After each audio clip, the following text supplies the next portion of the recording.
It's that time of the year again when the seasons change, the days are shorter, the nights are longer, and we all hang lanterns outside of our house as an offering up to the beast. No, you don't do that? Well, perhaps you should, and take warning, beware the beast. I'm Justin with Channel Frederator, so settle down for some rock facts, yes sir, young man or woman, as we present to you these 7 facts about Over the Garden Wall.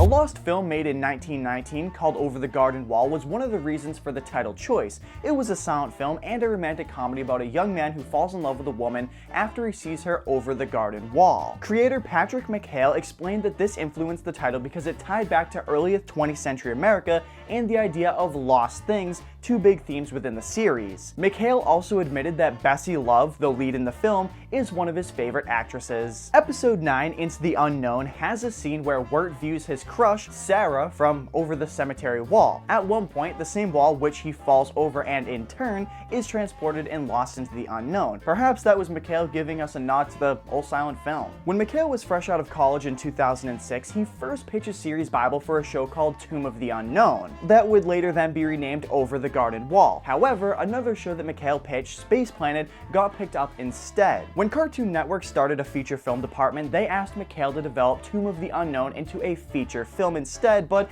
McHale couldn't quite rework it properly. So the Tomb was put away until 2011 when he created Harvest Melody as an animated short for Cartoon Network's Shorts Development Program. There are subtle differences between the animated short and the miniseries. While the tone remains largely the same, the plot of the short is different than that of Over the Garden Wall. Wirt, Greg, and Beatrice have already met when the short starts, and they're on a journey in search of an arcane book called the Tomb of the Unknown, which is located in the unknown. Of course, it's unclear if they're in search of this book because they need it to get home, or if they need it to stop the beast. The beast is also never mentioned, so the main antagonist is not even clear at this point. The short revolves around the gang finding a man made of vegetables, and in true Over the Garden Wall fashion, you're not sure whether to be confused, scared, or amused. And knowing this show, possibly all 3. The gang must then take the veggie man, John Crops, to town in exchange for use of his car. And it also wouldn't be Over the Garden Wall without a little music, and John Crops actually sings Shine On, Harvest Moon, a song made popular in the early 1900s. This continues the show's early 19th century vibe and mood, so which do you prefer, the animated short or the miniseries? Share your comments in the comment section down below. Music plays a really important role in Over the Garden Wall. It sets the mood for an ominous and spooky adventure, but also adds another layer, providing subtext to many scenes, and enriching the experience overall. The show's theme, for example, Into the Unknown, is sung by Jack Jones. Jones is the voice of the narrator and also Greg's frog, who goes by many names if you've seen the show. This shows that Greg's frog was aware of what was happening the whole time, and in a roundabout way, he was one of the most active and important characters since he narrates throughout the series, tying everything together. The track, The Beast Song, which is sung by the Tavern Keeper,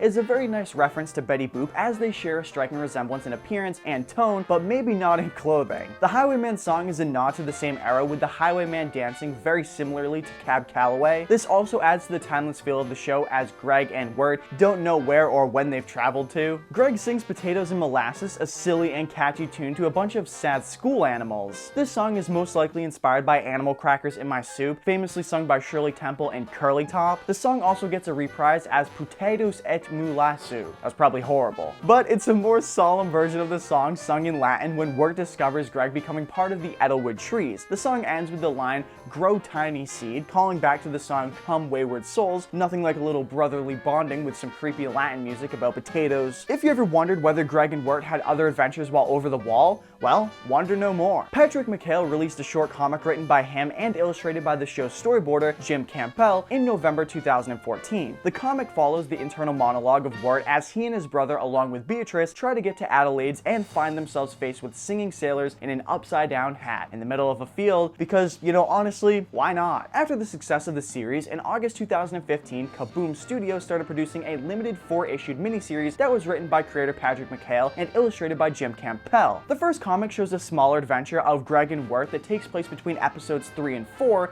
as they try to not wake the giant. The second comic tells the story of Fred, the talking horse, and how he came to meet Wirt and Greg. And the third comic follows Greg and Wirt as they explore the woods along with a the band of animals in the forest. And then the 5th comic is kind of like a prequel, shedding some light on the woodsman's daughter. Inside each of the comics also includes sheet music for some of the songs within the miniseries. The comics were such a success that Kaboom began a continuing comic series, the first of which released in April of 2016. These comics aren't written by McHale, but Jim Campbell does serve a large role still as an illustrator and now writer. The comics follow more stories and characters within the world of the unknown, and we get to find out more about our favorite brother team, like how Wirt is a fan of the Adventure Zone podcast hosted by the McElroy father and sons. He even has 2 different Adventure Place posters hung around his room, which is a slightly different title but clearly referencing the podcast, or at least their alternate reality version of it. Actually, now kind of thinking about it, maybe they'll finally explain the allure of Jason Freudenberg, who knows. Interestingly enough, Over the Garden Wall was originally pitched as a 3-season TV show. However, McHale was living on the East Coast in 2011 when the pilot was made and preferred not to move. So, Cartoon Network proposed it to be a mini-series so that McHale only had to move to LA for a short amount of time, which he agreed to. This also allowed them to use fancier backgrounds and music for the show, which they would have not been able to do otherwise for an ongoing series. Cartoon Network had McHale come up with a structure and an amount of episodes that he wanted, and they could check in on what the budget was and timing allowed to see if he'd be able to do it. McHale originally wanted 18 episodes for the miniseries, but Cartoon Network said that 10 episodes would be ideal for them. So many of the episodes ended up being squished together in order to slim them down to the 10 that made it for the series. Originally, McHale wanted an entire episode exploring frogs, and then a different episode about going to meet Adelaide, but then they were condensed together to make episode 6, Lullaby in Frogland. McHale admitted that he wanted a slower build up to meeting Adelaide